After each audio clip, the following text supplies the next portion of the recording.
The first blush of dawn creeps slowly across the endless plains, turning the tall grasses into waves of molten gold. In the distance, the towering silhouettes of acacia trees stand like ancient guardians of the land, their umbrella-shaped crowns holding back the last of the night. A soft mist clings to the earth, curling around the rocks and the scattered bones of yesterday's hunt. From beneath a massive, overhanging rock, the clan stirs.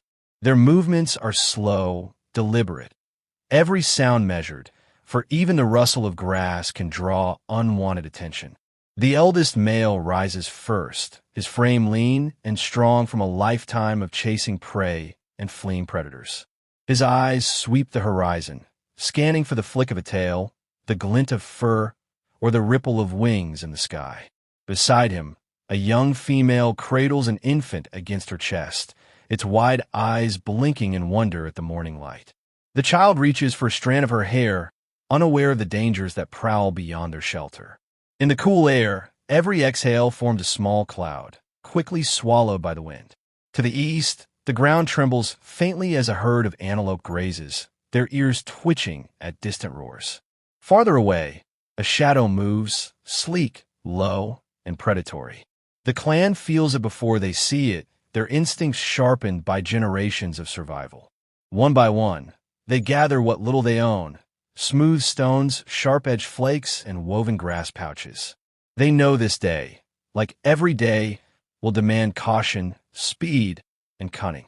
But the sky above is clear, and the sun is rising. For now, they step out into the savanna, their bare feet sinking into the soft soil, hearts beating in rhythm with the pulse of the earth itself. The sun climbs higher, spilling bright light across a small clearing where the clan has gathered. A flat, sun-warmed boulder serves as the center of their work. Around it, several figures crouch low, their bodies tense with focus. Every movement is purposeful, hands steady, eyes locked on the task at hand. A young male sits closest to the stone, his brow furrowed in deep concentration. In one hand, he grips a heavy hammerstone. In the other, a chunk of dark flint. With a practiced motion, he strikes the flint's edge, the sharp crack echoing through the still air. Tiny shards scatter at his feet, each glinting like a drop of ice in the sunlight. Slowly, a new edge emerges, thin, keen, and deadly. An elder leans in, watching with a mixture of pride and scrutiny. She grunts softly, pointing to a spot on the flint where a cleaner strike will yield a sharper point. Her voice is low, her sounds deliberate, rudimentary, but meaningful. These are not the random grunts of earlier ancestors. They are patterned, intentional, carrying the seed of language. Nearby, a child mimics the motions, clumsily banging two stones together. The others glance over and smile, a rare flicker of warmth in a life ruled by survival. Learning is sacred here. The tools they shape today will open carcasses, crack bones for marrow, and carve wood for shelters. Each successful strike means another chance at life. The air smells faintly of dust and stone, and the rhythmic tap-tap-tap becomes almost like a heartbeat for the group. For a brief moment, the dangers of the savanna feel distant. Here, in this small ring of shared focus, the clan is not just surviving, they are creating. And with every flake that falls from the stone, the path toward the future grows sharper. Night falls like a slow curtain, the last traces of sunlight fading into deep indigo. The savanna changes with the darkness, shadows stretch, the air cools, and the sounds shift from the rustle of grazing herds to the distant, chilling calls of hunters. In the heart of a shallow cave, a flicker of orange light pushes back the blackness. The fire crackles and spits, its glow painting the stone walls in trembling gold. Around it, the clan sits in a tight circle, their faces half-lit, half-hidden in shadow. The flames dance across their eyes, making them look both ancient and alive with something new, wonder. The warmth wraps around them like a protective skin, holding back the creeping cold of the night. A slab of meat rests on a flat stone at the fire's edge, sizzling as fat drips into the coals. The smell is rich and heavy, drawing the clan closer. One of the younger members carefully turns the meat with a stick, avoiding the bite of the flames. Before fire, their food was raw, tough, and sometimes dangerous. Now, cooked flesh brings not just safety, but strength and an unfamiliar comfort.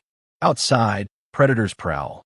A pair of glowing eyes watches from the dark, but the scent of smoke keeps them at bay. The fire is not only warmth. It is a shield, an unspoken warning to all who would harm them. An elder stirs the embers, then picks up a charred stick and drags its blackened tip across the rock wall, leaving behind simple lines and shapes. The others watch, silent, as the images grow, a spiral, a handprint, the crude outline of an animal. No words explain their meaning, yet every heart understands. Above them, the stars scatter like shards of ice across the vast sky. The fire's glow flickers in their eyes, reflecting something more than survival, something almost like the birth of memory, of story, of culture itself. The seasons shift, and with them, the land itself seems to breathe and change. Where there was once green grass, the ground now cracks under the dry heat. The rivers shrink to thin silver threads, and herds move farther and farther in search of food. Hunger presses on the clan like a tightening grip, and whispers in their primitive language pass from one to another, signals, decisions, plans. One dawn they set out. The group moves in a single file, feet bare against the rough earth, carrying what little they can, stone tools tucked into animal hide slings, water stored in hollowed gourds, fire carefully trapped in a bundle of smoking moss. The air is dry, the horizon hazy. They follow the path of migrating animals, their eyes scanning for signs. A broken branch, a fresh track, a distant cloud of dust that might mean prey or danger. Days pass into weeks.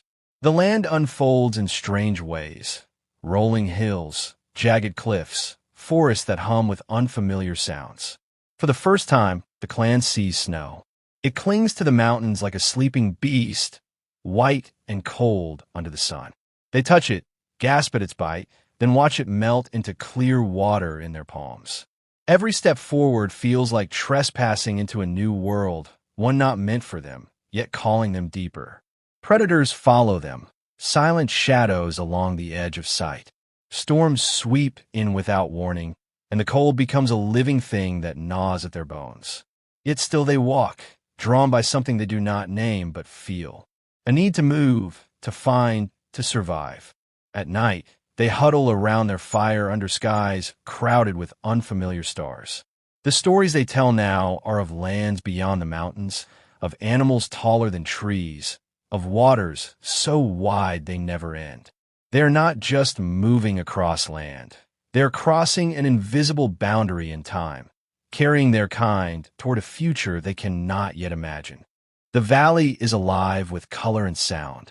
Tall grasses ripple in the wind like an endless green ocean, and birds with bright feathers flit between the branches of acacia and fig trees.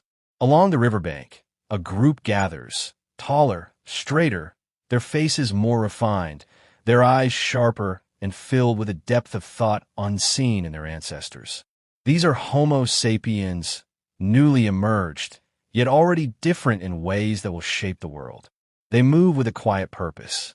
A woman kneels beside a strip of hide, threading small, polished shells into a necklace. Beside her, a man crouches over a long shaft of wood, binding a sharpened stone point to its end with sinew and resin. The air smells of fresh-cut wood, damp earth, and the faint tang of ochre pigment ground into powder on a flat stone nearby. Two children watch an elder paint the wall of a rocky outcrop. His fingers, dipped in the ochre, sweep in deliberate strokes, forming shapes. Herds of animals, human figures with spears, the curling line of a river. The children imitate him in the dust, their laughter carried by the wind. This is not just survival. This is expression, identity, a reaching towards something beyond the day-to-day struggle for food. Language flows among them in soft bursts, complex, varied, and layered with meaning. A call to bring more wood for the fire, a warning about crocodiles near the river, a teasing joke that makes the group chuckle. These sounds bind them together, weaving a net of connection stronger than muscle or stone. As the sun dips low, the group gathers to share a meal. The fire burns steadily, casting a warm glow over painted walls and bright eyes. Above them, the stars begin to bloom in the darkening sky.